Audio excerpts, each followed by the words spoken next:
Bonjour Eugénie Bastier. Bonjour à tous. Cette semaine, vous avez lu, une fois n'est pas coutume, l'Humanité, le quotidien communiste, s'inquiète de l'avenir du libéralisme en France, qui serait, selon le journal, préempté par l'extrême droite. Oui, parfois je lis l'Humanité pour me fouetter les sangs et me maintenir en forme. J'ai pas été déçue cette semaine en découvrant leur 72e article consacré au milliardaire catholique ultra méchant, turbo-conservateur, méga réactionnaire Pierre-Édouard Stérin. Le journal nourrit une véritable obsession, que d'aucuns diraient complotiste, si elle était dirigée vers un George Soros, envers l'homme d'affaires qui cherche à faire l'union des droites. Mais là où j'ai hurlé de rire, c'est quand j'ai lu que l'Humanité reprochait à Stérin de faire, je cite, une OPA sur les libéraux en France. Vous savez, à l'occasion du sommet sur les libertés qu'il a organisé à Paris cette semaine avec le JDD. Le quotidien communiste a même interrogé des partisans de la mouvance libérale traditionnelle pour qui ce hold-up passe mal. Alors, voir le journal adulateur de Staline se faire le gardien de la tradition libérale en France et s'inquiéter de son détournement par la droite, ça ne manque pas de sel.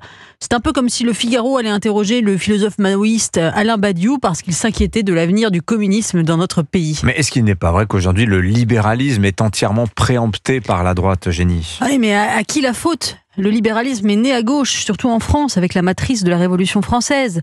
Mais la gauche a abandonné depuis longtemps le thème de la liberté et de la propriété au profit de l'obsession de l'égalité, de la quête éperdue de l'impôt confiscatoire et de l'adulation des normes hygiénistes et environnementales. La droite n'a fait que s'engouffrer dans cet espace laissé vacant. Mais cela n'empêche pas de profondes divergences. Il y a plusieurs libéralismes en France. Entre les techno-libertariens qui regardent Elon Musk avec les yeux de Chimène, les anarchistes écolos comme le philosophe Gaspard Koenig, ou les libéraux conservateurs comme la philosophe Laetitia Strauch-Bonnard ou le député François-Xavier Bellamy, les nuances ne sont pas minimes. Leur dénominateur commun, s'il existe, serait sans doute une méfiance envers la capacité de l'État centralisateur à résoudre tous nos problèmes. Mais est-ce qu'on peut dire que le libéralisme est à nouveau à la mode en France ? Écoutez, la grande nouveauté, c'est qu'on assiste aujourd'hui à l'émergence de ce qu'on pourrait appeler un populisme libéral ou un libéralisme populiste.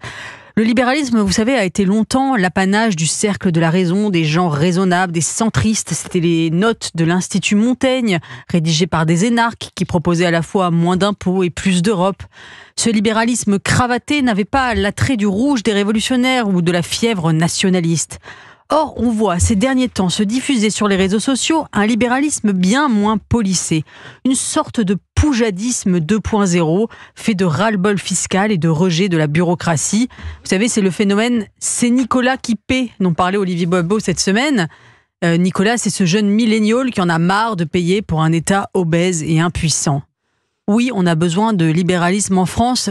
Vous savez, on a appris il y a quelques jours que le Conseil d'État avait rétabli les chèques vacances pour les retraités de la fonction publique que le gouvernement avait voulu supprimer par souci d'économie. Un pays qui donne des chèques vacances à ses fonctionnaires à la retraite rendrait tchatchérien même une chèvre trotskiste. Depuis la pandémie de Covid il y a 5 ans, qui a vu l'apogée de l'étatisme bureaucratique et l'explosion de la dette publique, un nouveau vent de libéralisme souffle dans notre pays. Et il ne faut pas s'étonner que les politiques de droite tendent les voiles. Voilà, il se met à parler espagnol aussi, ce populisme libéral. Afuera, c'est ça, le cri de guerre de Javier Milei, le président argentin. Merci beaucoup Eugénie Bastier.